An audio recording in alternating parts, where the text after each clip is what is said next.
yang senang akan berjumpa dengan Allah, Allah lebih senang berjumpa dengan dia nanti. Faman kariha liqa Allah, karihallahu liqa'ah. Siapapun yang benci berjumpa dengan Allah, maka Allah lebih benci berjumpa dengan dia. Sebagaimana dia benci pada kematian, padahal kematian itu memperjumpakan kita dengan Allah. Benci sama kematian itu tidak boleh. Takut pada kematian, khawatir mengingat dosa dan kemaksiatan boleh, tapi benci pada kematian tidak boleh. Karena itu adalah momen kita akan berjumpa dengan Allah melalui alam barzah, berujung kepada alam kehidupan di akhirat, sampai berujung bagaimana nasib kita dalam kehidupan kampung akhirat kita. Makanya inilah yang menjadikan kita sebagai penuntut ilmu setelah mendapati penjelasan ini, maka sikap orang mukmin, kata Imam Qurtubi, ya sikap orang mukmin itu ya antara harapan dengan takut. Ya, kalau tiba-tiba kita cemas berlebihan ketika membayangkan uban sudah mulai tumbuh, keriput sudah mulai kelihatan, anak-anak sudah bertumbuh kembang, dan kita sudah mulai khawatir dengan kematian, terkadang membuat kita tidak bisa tidur, maka ingatlah, kematian itu adalah perjumpaan kita dengan Allah. Selamat datang di channel Tauhid Istiqomah. Semoga video ini bisa membawa berkah untuk kita semua. Amin. Seluruh para santri dan para santriwati yang semoga Allah rahmati. Ada seorang ulama besar, namanya Fudail bin Iyad, salah satu ulama besar di kalangan tabi'in. Hidup setelah masa para sahabat Nabi. Beliau ini pernah berjumpa dengan seseorang. Ketika beliau berjumpa dengan seseorang, maka Fudail bin Iyad ini berkata kepada orang itu, "Kam umurka? Umurmu berapa?" Orang yang ditanya sama Fudail bin Iyad, seorang ulama besar, maka beliau mengatakan, "Sittuna sanatan." Sesungguhnya umur saya 60 tahun. Maka Fudail bin Iyad lalu memberikan jawaban, "Masya Allah, mundu sittina sanatan tasiru ilallah, wa yushiku antablugh." Masya Allah ya, umurmu sudah 60 tahun. Berarti selama 60 tahun kamu sudah berjalan menuju kepada Allah, dan sebentar lagi perjalanan kamu akan nyampe kepada Allah Subhanahu wa Ta'ala. Dialog ini dialog yang sangat menarik, makanya saya baca dalam kitab. Dialog ini menyabarkan kepada kita tentang cara seorang Fudail bin Iyad ketika beliau mengabadikan sebuah umur. Bahwasanya beliau itu mengartikan dan memaknai bahwasanya umur itu adalah perjalanan manusia menuju kepada Allah. Saya 42. Kalau saya kaitkan dengan perkataan Fudail bin Iyad, berarti saya sudah berjalan menuju kepada Allah selama 42 tahun. Ada di antara bapak-bapak umurnya 50, ada yang umurnya 52, ada yang umurnya 55. Maka semenjak umur itu kita telah menuju kepada Allah, dan tentunya setiap perjalanan itu nyampe. Ini hidup itu adalah journey, hidup itu adalah perjalanan menuju kepada Allah Subhanahu wa Ta'ala. Ketika kita memahami dari perkataan Fudail bin Iyad bahwasanya setiap lembaran kehidupan kita adalah perjalanan kita menuju kepada Allah, maka sesungguhnya yang kita khawatirkan bukanlah pertemuan kita dengan Allah, karena sesungguhnya itu pasti akan terjadi. Tapi yang kita khawatirkan adalah bagaimana kita dan bekal kita ketika kita akan sampai pada ujung perjalanan ini. Yang kita khawatirkan bukan ujungnya, karena kita pasti akan sampai pada ujung. Mau tidak mau, suka tidak suka, ridho tidak ridho, maka kita pasti akan sampai pada ujungnya. Maka yang kita khawatirkan bukan ujungnya, tetapi yang kita khawatirkan bekal apa yang kita bawa, sikap apa yang kita akan miliki, pada kondisi apa kita ketika berada pada ujung perjalanan kita setelah bertahun-tahun kita melewati kehidupan menuju kepada Allah. Nah, inilah yang menjadikan kita akhirnya bisa memberikan makna pada setiap perjalanan hidup kita. Bahwasanya hidup bukanlah perpindahan dari umur, dari angka yang kecil menuju angka yang besar. Dari 41 ke 42, dari 42 ke 43. Bukan itu hidup. Tapi hidup itu adalah setiap momen ketika kita terus mempersiapkan diri kita, ketika kita akan berada pada ujung perjalanan ini, maka kita mempersiapkan dengan apa yang terbaik. Supaya ketika langkah kita sampai pada ujung perjalanan hidup kita, maka sesungguhnya pertemuan kita dengan Allah adalah pertemuan yang bersukacita, karena kita membawa segala sesuatu yang dicintai pada zat yang ada pada ujung perjalanan kehidupan kita. Inilah bagian dari jawaban kenapa kita mempelajari materi At-Tadhkirah, sebuah buku luar biasa yang disusun oleh Imam Al-Qurtubi, karena buku ini merupakan sebuah buku yang menyajikan seluruh ilmu dan menyajikan seluruh maklumat yang akan menjadikan kita mengetahui apa saja yang harus kita lakukan, apa saja yang kita kerjakan sebelum perjalanan kita berada pada ujung perjalanan ini. Kita mungkin Pak tidak berjodoh sama fulan. Mungkin kita tidak berjodoh pada rumah yang nyaris kita beli. Mungkin kita tidak berjodoh pada mobil ataupun motor yang nyaris kita beli.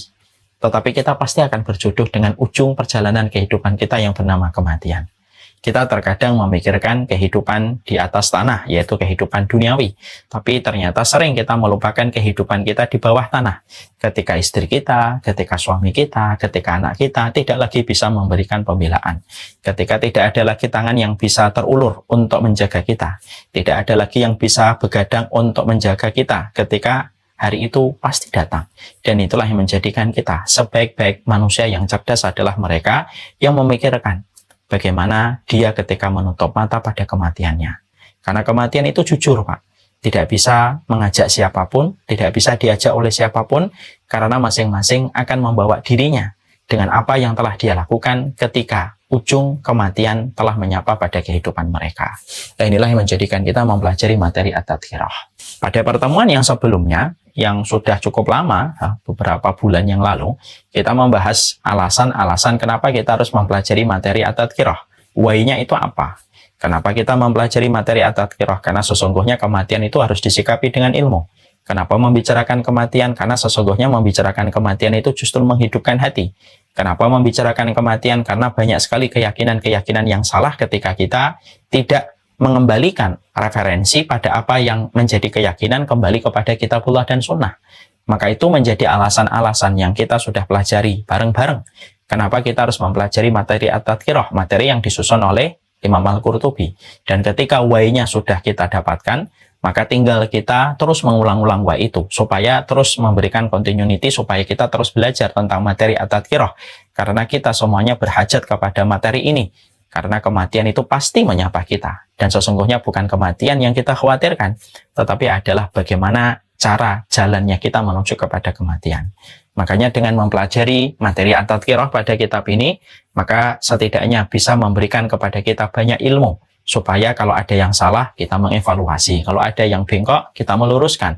Kalau ada yang kurang benar, kita luruskan dan kita benarkan.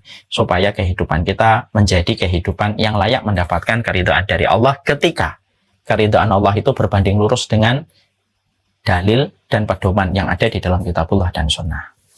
Sekarang kita mulai masuk kepada pembahasan yang pertama. Pembahasan yang pertama di dalam kitab, Imam Qurtubi menyampaikan kepada kita bab yang pertama adalah bagaimana hukumnya meminta kematian. Ini disampaikan oleh beliau.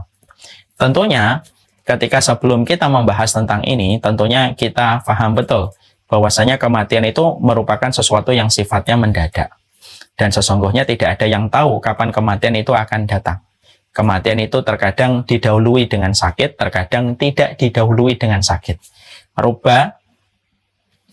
Dikatakan di dalam beberapa kata-kata hikmah, ruba min sakimin mata binggoiri, ruba min salimin mata binggoiri illatin, wa ruba min sakimin asyahina minad dahar. Berapa banyak orang yang sehat matinya mendadak tanpa sebab, dan berapa banyak orang yang sakit justru hidupnya lebih panjang daripada yang sehat. Ini menjelaskan kepada kita bahwasanya kematian bisa melalui penyakit dan bisa tidak melalui penyakit. Ada kematian yang sifatnya mendadak, ada kematian yang sifatnya memang didahului dengan berbagai macam penyakit-penyakit yang Allah timpakan kepadanya sebelum dia menghembuskan napas yang terakhir. Saya ingin meluruskan sedikit sebelum kita membahas tentang hukum meminta kematian. Maka di sini kita harus mengerti, banyak orang berasumsi kurang betul bahwasanya kalau orang meninggalnya itu mendadak, berarti itu tanda kebaikan. Kalau ada orang meninggalnya didahului dengan sakit cukup lama, berarti itu adalah tanda ada yang kurang beres pada hidupnya. Maka tentunya ini adalah salah. Orang yang meninggal karena penyakit belum tentu lebih buruk daripada orang yang meninggal secara mendadak. Walaupun masyarakat kita suka sekali berkomentar semacam itu. Matinya dia enak tuh. Batuk 3 kali meninggal dunia. Dia enak tuh matinya. Cegukan atau sendawa 2 kali meninggal. Beda dengan dia. Lama sakitnya 1 tahun baru meninggal dunia. Tentunya perkataan ini tidak layak untuk kita sebutkan, terutama kalau kita sudah menjadi bagian dari penuntut ilmu. Karena Imam Qurtubi saja menyampaikan kepada kita bahwasanya bisa jadi ada orang yang sakit lebih lama baru meninggal dunia, bisa jadi lebih baik daripada orang yang meninggal secara mendadak. Karena orang yang meninggal ketika dia sakit duluan, Mungkin ada momen bagaimana dia bertaubat. Ada momen ketika dia mengembalikan hatinya terlebih dahulu sebelum fisiknya kembali kepada Allah. Ada sebuah ridho, ada sebuah kepasrahan yang dia terima terhadap sakit yang dia derita. Sampai akhirnya dia balik kepada Allah. Mungkin separuh dosanya sudah tergugurkan. Dengan semua kepasrahan yang ditambah dengan keridhaan ketika dia mendapatkan sakit sampai dia menutup mata. Tapi bisa jadi ada orang yang meninggalnya mendadak, seakan-akan tampak begitu mudah, tapi ternyata belum tentu dia lebih baik. Mungkin dia memiliki kewajiban yang belum dia selesaikan, mungkin dia belum menyampaikan wasiat kepada keluarganya, yang mana bisa jadi itu akhirnya kurang terselesaikan dengan baik ketika dia matinya mendadak. Artinya, tidak boleh bagi kita mudah memvonis orang ini kalau matinya mendadak lebih baik daripada orang yang mati karena penyakit. Karena memang kita harus paham. Dalam satu riwayat disebutkan, Allah kalau sayang sama seorang hamba, lalu mendapati hamba itu masih memiliki dosa, padahal dia sudah mulai mendekati garis ajalnya, maka Allah memberikan kepadanya ujian, supaya dengan ujian itu layaknya deterjen, menghapuskan sebagian dari dosa-dosa yang dia lakukan, kemaksiatan yang pernah dia lakukan dengan ujian yang dia peroleh. Sampai akhirnya betul menghapuskan sebagian dosanya, barulah dia meninggal dunia ketika sebagian besar dari dosanya sudah terhapuskan dengan rasa sakit yang dia temukan sebelum dia menutup mata. Nah, inilah yang menjadikan kita harus terus berprasangka yang baik kepada orang. Dan ketika kita tidak mengetahui hakikat sesuatu, jangan buru-buru menyampaikan sesuatu. Yang kiranya perkataan itu apabila nanti ditujukan kembali perkataan itu kepada kita dan ditanya oleh Allah referensi mana, kita mengatakan itu, jangan sampai kita kebingungan menjawab dan kita akhirnya dituduh sebagai orang yang berkata tanpa ilmu yang datang dari Allah dan Rasul-Nya. Naudzubillah min dzalik. Maka itu yang kemudian kita harus paham. Maka kemudian dijelaskan oleh beliau, maka sesungguhnya sebelum kita membicarakan tentang bagaimana hukumnya mengharapkan kematian, maka tentunya orang yang menghadapi kematian atau orang yang tidak takut pada kematian, Imam Qurtubi menjelaskan kepada kita ada 3. Jadi ada 3 kelompok manusia yang tidak takut pada kematian. Jadi ternyata ada 3 kelompok, di mana 3 kelompok ini memiliki sebuah perasaan tidak takut pada kematian. Yang pertama yaitu adalah orang yang tidak tahu apa yang menanti kepadanya pada kematian. Dia tidak mengimani hari akhir, dia tidak mengimani adab kubur, dia tidak mengimani neraka. Sehingga orang semacam ini biasanya tidak takut pada kematian dan menganggap kematian adalah sesuatu yang lumrah, biasa. Dari bagian seleksi alam. Dari rotasi alam yang terus berputar dari mentari ke bulan yang terus berganti. Maka orang-orang yang semacam ini tidak pernah takut pada kematian. Itu kata Imam Qurtubi. Makanya ini menjadi jawaban pertanyaan saya. Dulu saya itu sering berpikir ya, kenapa ya ada orang tidak beriman kepada Allah tapi berani melakukan olahraga ekstrim. Dimana kalau ada error yang terjadi pada proses aktivitas ekstrim yang dia kerjakan, maka fatal akibat yang ditimbulkan. Bisa bermacam-macam, bisa naik sepeda di ujung-ujung atau di pinggir-pinggir jurang, ada yang sampai pakai sepeda di ujung gunung lalu melemparkan dirinya ke jurang dengan bermodal parasit yang dia miliki, dan berbagai macam hal. Maka akhirnya terjawab. Karena memang, kata para ulama, sebagian ada orang yang tidak takut pada kematian karena dia tidak mengimani hari akhir. Sehingga dia tidak terbebani dengan apa yang harusnya dia hadapi, dan itulah yang menjadikan dia tidak takut pada kematian. Dan ini adalah orang yang kufur kepada Allah kebanyakan. Ada yang kedua, ada orang yang tidak takut pada kematian, yaitu adalah yang kedua. Ada orang yang mereka itu memiliki masalah, tetapi mereka tidak memiliki iman untuk memikul masalah-masalah itu. Masalahnya lebih besar daripada iman dan ketakwaan yang ada pada hatinya. Sehingga terasa menyesakkan dada. Sehingga akhirnya dia memandang kematian itu menjadi jalan pintas untuk keluar dan kabur dari berbagai macam problematika dan ujian yang dia peroleh. Lalu dia menganggap mati lebih baik daripada dikejar utang, mati lebih baik daripada putus cinta, mati lebih baik daripada dia terus berada pada kemiskinan, mati lebih baik daripada dia di PHK. Maka akhirnya beban-beban masalah yang dihadapi lebih besar dari imannya ketika imannya terlalu kecil. Akhirnya iman tidak bisa menghangatkan masalah yang dihadapi dan akhirnya dia berpikir singkat, dia berpikir shortcut, bagaimana saya mati bunuh diri saja. Ketika dia tidak memiliki iman yang besar untuk memikul setiap masalah yang ada pada hidupnya. Makanya inilah yang menjadikan kita dalam kehidupan ini, yang kita khawatirkan bukanlah ujiannya, tetapi yang kita khawatirkan adalah ketika ujiannya itu lebih besar daripada iman yang kita miliki. Makanya Allah memerintahkan kita, Rasulullah memerintahkan kita untuk terus mendekat kepada Allah. menjaga keimanan, memperbesar ketakwaan, supaya keimanan yang kita miliki lebih besar daripada ujian yang datang. Tidak akan membahayakan ujian apapun yang ditemui manusia selama dia memiliki keimanan yang lebih besar daripada ujian yang datang. Nah, makanya ada yang kedua, orang yang imannya kecil, masalahnya besar, menghimpit dadanya, dan menjadikan dia gelap mata, dan akhirnya dia tidak takut mati. Akhirnya dia mati bunuh diri. Ada yang melempar dirinya dari lantai 25, ada yang kemudian mati bunuh diri karena dia tidak memiliki iman untuk menyelesaikan setiap masalah-masalah yang dia peroleh dalam kehidupan. Dia tidak mendapatkan makhraj ketika dia mungkin kurang bertakwa. Dan semoga kita tidak termasuk pada kelompok yang kedua. Ada yang ketiga, yaitu adalah orang yang beriman. Orang yang beriman itu tidak takut pada kematian. Sebagaimana yang pernah saya sampaikan, orang yang beriman itu mereka memiliki dua selimut pada hatinya. Kita ilustrasikan ini hati. Maka sesungguhnya orang yang beriman hatinya diselimuti dengan khauf, diselimuti dengan roja. Khauf itu takut, roja itu berharap dan optimis. Kadang-kadang dia takut melihat kematian. Dia melihat ujung kematian itu terkadang takut. Terlebih ketika mendapati ada orang yang dia kenal meninggal dunia. Dia takut karena dia teringat dosanya, teringat kemaksiatannya, yang dia kerjakan, dia lakukan, dan banyak perkara-perkara yang mungkin dia terjang ketika dia dulunya di waktu muda melakukan perkara yang sia-sia.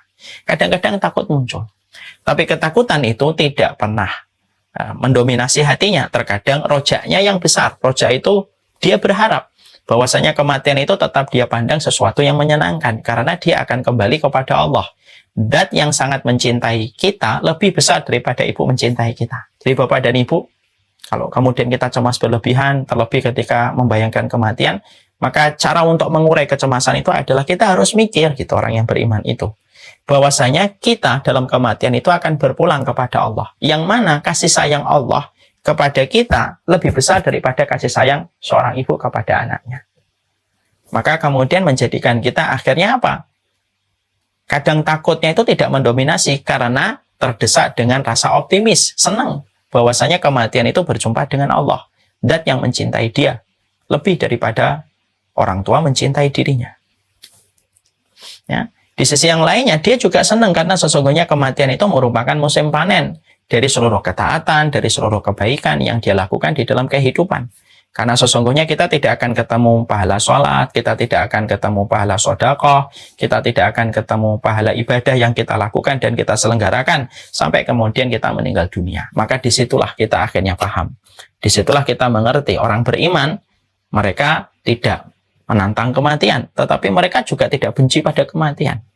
Tidak ada orang beriman menantang, saya siap mati kapan saja. Tidak usah menantang. Karena Nabi pun saja tidak pernah menantang kematian. Nabi pernah nggak mengatakan, saya siap mati kapan saja? Tidak pernah. Tapi juga kemudian tidak benci kepada kematian. Karena benci kepada kematian itu berbahaya. Kenapa benci pada kematian itu berbahaya? Karena kematian itu merupakan pintu yang akan memperjumpakan kita dengan Allah. Lah kalau kita membenci kematian, berarti kita membenci pertemuan dengan Allah. Karena di balik kematian itu ada pintu yang memperjumpakan kita dengan Allah. Makanya tidak boleh membenci kematian, itu tidak boleh. Takut boleh, membenci tidak boleh. Dan kalau kita sampai kemudian membenci kematian, maka dikatakan di dalam sebuah riwayat dikatakan, barang siapa yang dia senang berjumpa dengan Allah, faman ahabba liqa'allah ahabba liqa'ah. Siapapun yang senang akan berjumpa dengan Allah, Allah lebih senang berjumpa dengan dia nanti. Faman kariha liqa'allah karihallahu liqa'ah. Siapapun yang benci berjumpa dengan Allah, maka Allah lebih benci berjumpa dengan dia. Sebagaimana dia benci pada kematian, padahal kematian itu memperjumpakan kita dengan Allah. Benci sama kematian itu tidak boleh. Takut pada kematian, khawatir mengingat dosa dan kemaksiatan boleh. Tapi benci pada kematian tidak boleh. Karena itu adalah momen kita akan berjumpa dengan Allah melalui alam barzah, berujung kepada alam kehidupan di akhirat, sampai berujung bagaimana nasib kita dalam kehidupan kampung akhirat kita. Makanya inilah yang menjadikan kita sebagai penuntut ilmu setelah mendapati penjelasan ini, maka sikap orang mukmin, kata Imam Qurtubi, ya sikap orang mukmin itu ya antara harapan dengan takut. Ya, kalau tiba-tiba kita cemas berlebihan ketika membayangkan uban sudah mulai tumbuh, keriput sudah mulai kelihatan, anak-anak sudah bertumbuh kembang, dan kita sudah mulai khawatir dengan kematian, terkadang membuat kita tidak bisa tidur, maka ingatlah, kematian itu adalah perjumpaan kita dengan Allah. Kita berpulang kepada Allah, Yang mana Allah itu sejatinya lebih sayang kepada kita, lebih daripada ibu kepada kita. Maka itu bisa menjadikan kita bisa memperoleh ketenangan.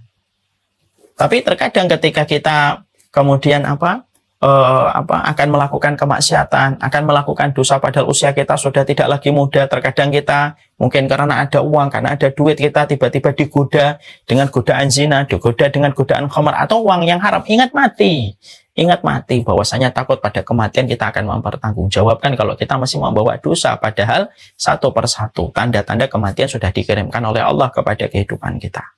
Makanya inilah yang menjadikan kita diletakkan itu Imam Qurtubi yang pertama adalah bagaimana sikap seorang mukmin ketika dia melihat kematian.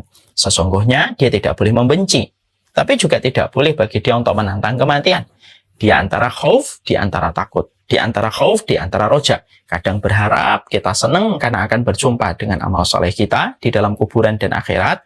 Kadang kita ketakutan ketika mengingat ada perkataan dusta, ada hati yang sering berkhianat, yang kita pernah lakukan dalam kehidupan supaya dengan kita takut pada kematian itu menjadikan kita segera bertaubat. Karena taubatmu tidak menunggu ajalmu. Nah, itu yang disampaikan oleh Imam Qurtubi. Maka setelah kemudian semacam itu, maka tentunya kematian itu tentunya adalah dilewati dengan sebuah hukum. Boleh nggak meminta kematian? Ini termasuk salah satu hal yang mendasar. Boleh nggak kita meminta kematian ketika kita menghadapi kondisi-kondisi dalam kehidupan kita? Ketika kemudian kita dalam kehidupan ada masalah, ada ujian, ada problematika yang mungkin silih berganti terus mengalir pada kehidupan kita, maka boleh nggak meminta kematian? Ya kan? Kalau cara kita melihat kematian sudah selesai, orang mukmin ketika memandang kematian, kata Imam Qurtubi, ya antara khauf dengan roja. Nah, sekarang pertanyaannya adalah, yang dibahas di dalam bab pertama pada kitab ini adalah boleh nggak kita meminta kematian? Boleh nggak kita minta kematian? Karena ini termasuk salah satu yang mungkin lazim terjadi. Ada orang yang ingin minta mati. Ada anak, mungkin saya pernah ditanya ya, ada seorang anak dia pernah bertanya hukum, boleh nggak saya memintakan mati untuk bapak saya lebih cepat? Saya kaget. Kok bisa Pak? Kenapa? Kok bisa Mbak? Kenapa? Ya karena bapaknya suka sekali berhutang kemana-mana. Dan beliau khawatir itu akan memberatkan urusan hisab bapaknya. Saya ingin mendoakan semoga beliau wafat dan tidak banyak lagi hutangnya. Nah, hal semacam ini kan kita harus dudukkan ini. Boleh nggak minta mati? Sebagaimana ada suntikan euthanasia, kita minta mati, ada pasien minta mati saja. Itu boleh atau tidak?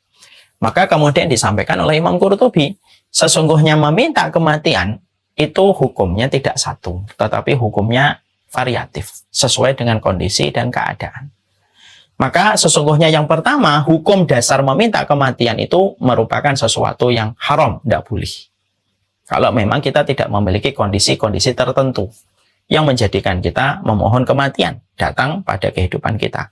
Kalau kamu tidak memiliki kondisi yang sepadan, kalau kamu tidak memiliki latar belakang yang betul-betul syar'i, maka sesungguhnya kamu tidak boleh meminta mati. Saya minta mati Ustadz, kenapa? Bosan hidup. Tidak bisa. Tidak bisa kamu meminta mati karena bosan hidup itu tidak boleh. Saya minta mati Ustadz, kenapa? Karena saya selalu terkenang-kenang oleh dirinya. Tidak bisa. Saya selalu perih ketika dia lewat di depan saya. Itu tidak bisa. Meminta mati pada sesuatu yang tidak syar'i, lalu kita meminta mati, memohon kematian datang menyapa kita untuk menyelesaikan kehidupan kita, tidak boleh. Dan Rasulullah mengatakan dalam satu riwayat, la yatamanna ya ahadukumul mauta lidurrin nazala bihi fa in kana la budda minhu fa'ilan falyakul Allahumma in kana al hayatu khairun li fahayyini wa in kana al wafatu khairun li tawaffani. Rasulullah sallallahu alaihi wasallam sudah menyampaikan di dalam salah satu riwayat yang sahih, jangan sekali-kali kamu minta mati hanya karena sesuatu yang terjadi pada kalian atau yang menimpa kalian. Kalaupun kalian harus terpaksa untuk meminta kematian, fa in kana la budda minhu fa'ilan, kata Rasulullah, falyakul, kalau memang harus terpaksa meminta mati, maka katakanlah dengan redaksi yang baik. Ya Allah, jika hidup baik untukku, hidupkan ya Allah. Kalau memang wafat itu baik untukku, maka wafatkanlah aku. Maka itu yang diperbolehkan. Tapi hukum asalnya adalah tidak diperkenankan untuk meminta kematian. Karena sesungguhnya hidup dan mati Allah yang mengatur. Dan aturan Allah jauh lebih baik dari apa yang menjadi keinginan kita. Makanya kalau ada orang yang semacam ini, saya udah betul-betul bingung menjalani kehidupan misalkan. Ya sudah katakan kalau memang hidup baik untukku, hidupkan aku ya Allah. Kalau memang kematian baik untukku, matikan aku ya Allah. Dan ini saya pernah alami sebuah kisah nyata Bapak dan Ibu. Ketika saya merawat Bapak sekitar 2 tahun yang lalu, pas di bulan Ramadan semacam ini, beliau pada tanggal 5 Ramadan, saya lagi jalan-jalan pagi sama beliau jatuh. Kemudian dilarikan beliau ke rumah sakit, saya menemani masa-masa beliau masuk UGD, ICU, keluar, kerawat biasa, masuk lagi ke ICU, kemudian keluar lagi, sampai akhirnya mau masuk kembali. Ketika mau masuk kembali yang ketiga kalinya, saya menolak, saya kemudian ingin, udahlah biar Bapak pulang saja. Setelah hampir 20 hari di rumah sakit, dan Bapak selalu tanya kedua kakak saya, yang cerebral palsy, Majusa dan Mbak Risma Allahyarham, yang sudah juga meninggal dunia 1 tahun setelah Bapak. Saat itu saya tidak bisa ngajak kedua kakak saya karena awal-awal pandemi, dan kedua kakak saya cerebral palsy, di mana pasti tidak bisa lolos prosedur di rumah sakit. Makanya selama 20 hari ya Bapak tidak ngelihat kakak saya, maka selalu nanya, Risma gimana, Yusar gimana. Itulah pertanyaan seorang Bapak. Nah, itulah kasih sayang seorang Bapak. Semoga Allah merahmati orang tua kita semuanya. Sampai akhirnya saya memutuskan bismillah pulang aja, saya rawat di rumah dengan menyediakan alat-alat yang saya sewa sebagaimana alat di rumah sakit. Ya, baru sekitar 1 hari, 2 hari, maka beliau kondisinya semakin berat. Saya masih ingat itu. Tidak ada doa yang saya panjatkan dari semenjak beliau sakit di rumah sakit, kecuali dalam sujud saya, dalam doa-doa panjang saya minta kesembuhan untuk Bapak. Sampai akhirnya pada tanggal 27 malam Ramadan, 27 malam genap, malam ganjil Ramadan. Saat itu saya melihat kondisi Bapak yang nafasnya sudah dalam sekali. Saya kemudian betul-betul sudah tidak tega melihat. Maka kemudian akhirnya saya menggunakan doa ini, yang mana saya itu dari awal tidak mau menggunakan doa ini. Tapi melihat kondisi Bapak yang semacam itu, saya kemudian akhirnya pasrah. Saya kemudian berdoa, ya Allah, in kanal hayatu khairun li abi fahyihi. Ya Allah, jika kehidupan baik untuk Bapak saya, hidupkan ya Allah. Berikan saya sisa waktu untuk takzim, untuk birrul walidain, kembali yang terbaik untuk Bapak. In kanal wafatu khairun li abi. Kalau memang kematian itu baik untuk Bapak saya daripada Bapak saya kesakitan gitu, kamu wafatkanlah beliau di hari yang baik, di malam yang baik, di bulan yang baik ya Allah. Itu saya ucapkan semalam suntuk. Dan ternyata Allah memilih yang kedua. Allah wafatkan Bapak saya pada tanggal 27 Ramadan. Semoga Allah merahmati Bapak. Maka ini yang menjadikan kita memahami bahwasanya kalau kita dalam kondisi-kondisi yang susah, maka kemudian mengharapkan kematian itu tidak boleh. Kalaupun terpaksa meminta, maka Rasulullah memberikan solusinya. Kalau kamu memang terpaksa minta, katakanlah, jika hidup itu baik untukku, hidupkanlah. Jika kemudian kematian baik untukku, maka wafatkanlah. Kalau sudah ini, berarti Allah yang paling tahu untuk menjatuhkan pilihannya Allah. Dan pilihan Allah itu selalu lebih baik daripada pilihan kita. Ya kan? Makanya ketika akhirnya pada tanggal 27 menjelang duhur Bapak meninggal dunia, ya itulah pilihan Allah yang terbaik. Ya. Dan Allah mengembalikan Bapak saya kepada zat yang mencintainya lebih besar daripada seorang ibu mencintai seorang anak. Maka ini kemudian yang pertama, bahwasanya hukum asal ketika meminta kematian, dikatakan oleh Imam Qurtubi, tidak boleh meminta kematian itu kalau kamu tidak memiliki alasan-alasan yang sepadan dan dibenarkan oleh syariat untuk meminta kematian. Tapi kemudian Imam Qurtubi melanjutkan, ada beberapa kondisi kita itu boleh minta kematian. Kalau kita menjumpai ada tiga alasan kita boleh meminta kematian. Pada tiga alasan ini kita boleh meminta kematian. Saya sampaikan ya, boleh meminta kematian, bukan wajib meminta kematian. Artinya kalau kamu menjumpai 3 alasan ini, kamu boleh meminta kematian. Kapan kita boleh meminta kematian? Ketika kita berada pada 3 kondisi ini. Pada 3 kondisi apa sih kita boleh meminta kematian? Yang pertama, kita boleh meminta kematian ketika kita sedang merasakan dekatnya kita dengan Allah dan kita khawatir di masa mendatang kita belum tentu istiqomah sebagaimana istiqomahnya kita hari ini. Ya. Itulah yang diucapkan oleh Ibunda Maryam. Yang Allah abadikan doanya Ibunda Maryam di dalam surat Maryam. Fa'ajahal makhadu ila jid'in nakhlati qalat ya laitani mittu qabla hadha wa kuntu nasiyan mansiya. Ketika Ibunda Maryam itu bersandar ke pohon, maka saking beratnya ujian yang dirasakan oleh Ibunda Maryam ketika kandungannya semakin besar, dia bersandar ke pohon, maka pada saat itu Ibunda Maryam berkata, ya laitani mittu qabla hadha wa kuntu nasiyan mansiya. Ya Allah, coba saya mati aja dan saya menjadi orang yang dilupakan manusia. Wa kuntu nasiyan mansiya, saya dilupakan aja manusia. Kalau kita melihat pada ayat itu, jelas bahwasanya Ibunda Maryam meminta supaya beliau dimatikan. Kenapa Ibunda Maryam itu meminta dimatikan pada saat itu? Karena Imam Qurtubi memberikan tafsir, takwilnya. Karena sesungguhnya Ibunda Maryam khawatir. Kalau dimatikannya masih lama, beliau khawatir tidak mampu istiqomah. Sebagaimana istiqomahnya beliau pada saat itu untuk menerima setiap ujian yang Allah berikan kepadanya. Dan salah satunya mengandung Isa. Tanpa ada seorang figur bapak. Tanpa ada seorang bapak.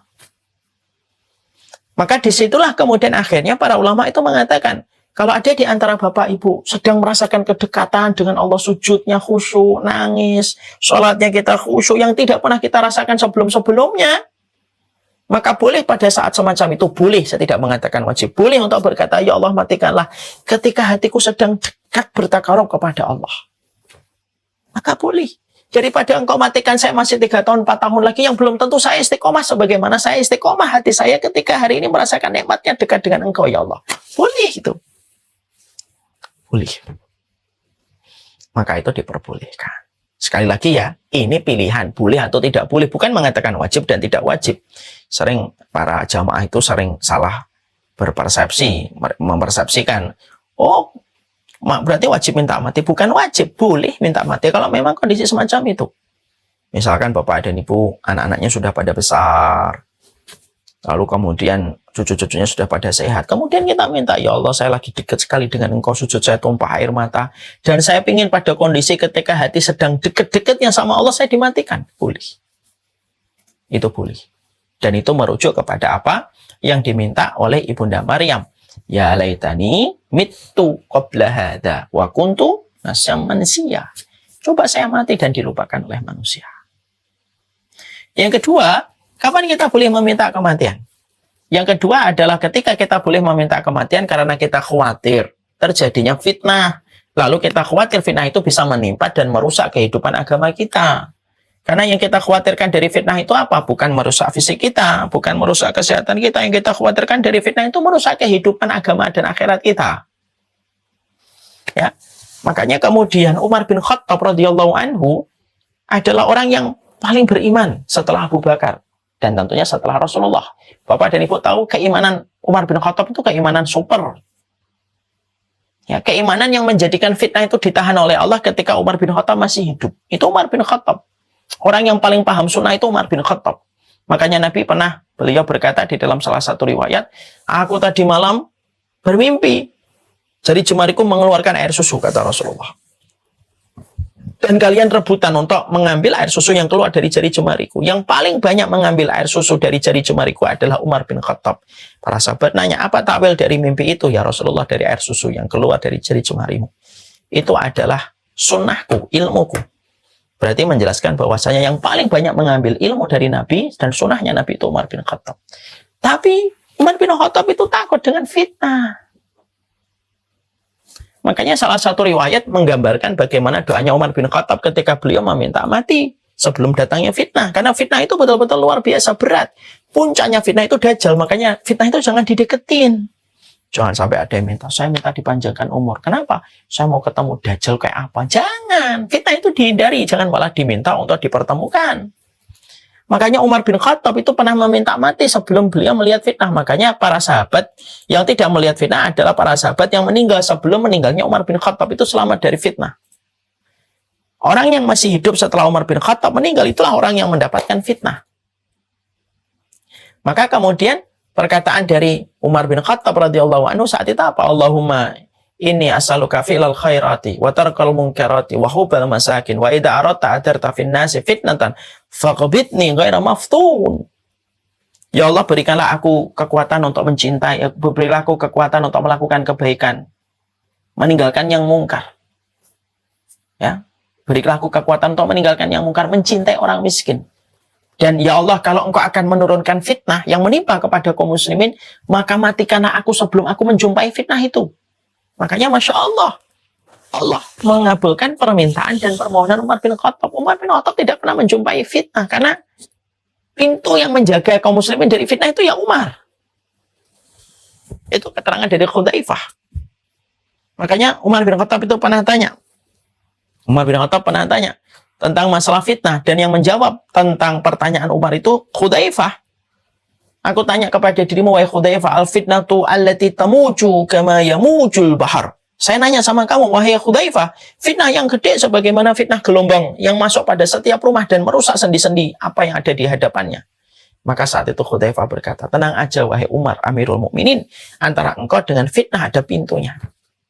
Dan yang dimaksud pintunya itu adalah Umar bin Khattab. Jadi Masya Allah, lah Umar bin Khattab itu akhirnya meminta mati sebelum datangnya fitnah. Maka boleh bagi kita, kalau kita semakin mendapati fitnah-fitnah itu menggerus kehidupan agama, kehidupan akhirat, yang bisa menyebabkan lepasnya keselamatan kita dalam urusan akhirat kita, maka kita boleh minta sama Allah, ya Allah, sebelum aku ketemu fitnah yang banyak, maka wafatkanlah aku. Boleh, kata beliau. Ya Allah, daripada aku melihat fitnah semakin berat, ya Allah, wafatkanlah aku sebelum aku tersabar dengan fitnah. Boleh. Daripada aku tidak selamat, ya Allah, wafatkanlah aku. Boleh. Kalau alasannya menjaga diri dari fitnah-fitnah yang menggerus pilar dan fondasi kehidupan akhirat dan agama manusia. Boleh, tidak ada masalah. Yang ketiga, kita boleh meminta untuk dimatikan oleh Allah ketika kita melihat beberapa tanda. Kata Rasulullah dalam satu riwayat yang sahih, di sini juga disahihkan oleh Imam Al-Qurtubi, badiru bil mauti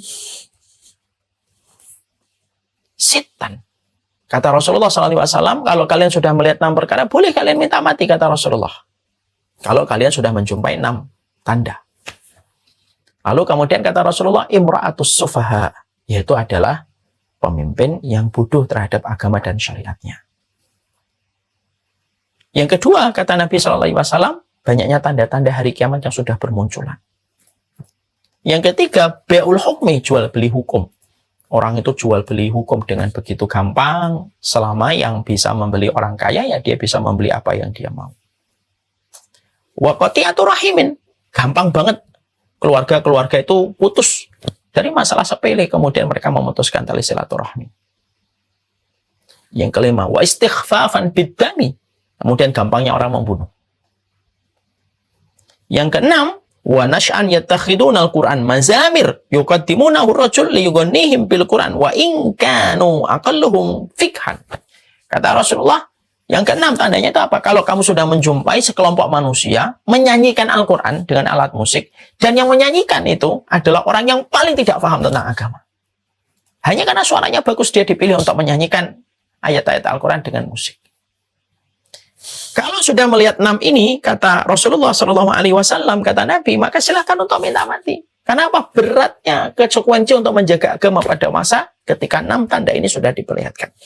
Imra'atus sufaha, pemimpin yang bodoh, kasratus syarat, banyaknya tanda kiamat, istighfafan biddami, gampang untuk mengalirkan darah, qati'atur rahimin, memutuskan tali silaturahmi, bai'ul hukmi, jual beli hukum, wa nash'an yattakhiduna al-Qur'an mazamir yuqaddimunahu ar-rajul liyughnihim bil Qur'an wa in kanu aqalluhum minhum fikhan. Dan orang yang menyanyikan Al-Qur'an dengan alat musik, walaupun yang menyanyikan adalah orang yang tidak paham sama sekali tentang syariat. Maka kemudian kata Rasulullah SAW, kalau sudah melihat 6 ini, silahkan minta mati. Nah, disinilah kemudian akhirnya Imam Qurtubi menjelaskan, ada yang namanya boleh minta mati dalam 3 kondisi. Kalau tidak ada 3 kondisi ini, kita tidak boleh meminta mati. Orang yang tidak takut kematian ada 3. Ada orang yang tidak beriman, ada orang yang bebannya lebih besar dari imannya, ada orang yang beriman. Orang beriman itu tidak takut yang mendominasi, tapi tidak terlalu berharap, tidak terlalu takut. Silih berganti, itu menyelimuti.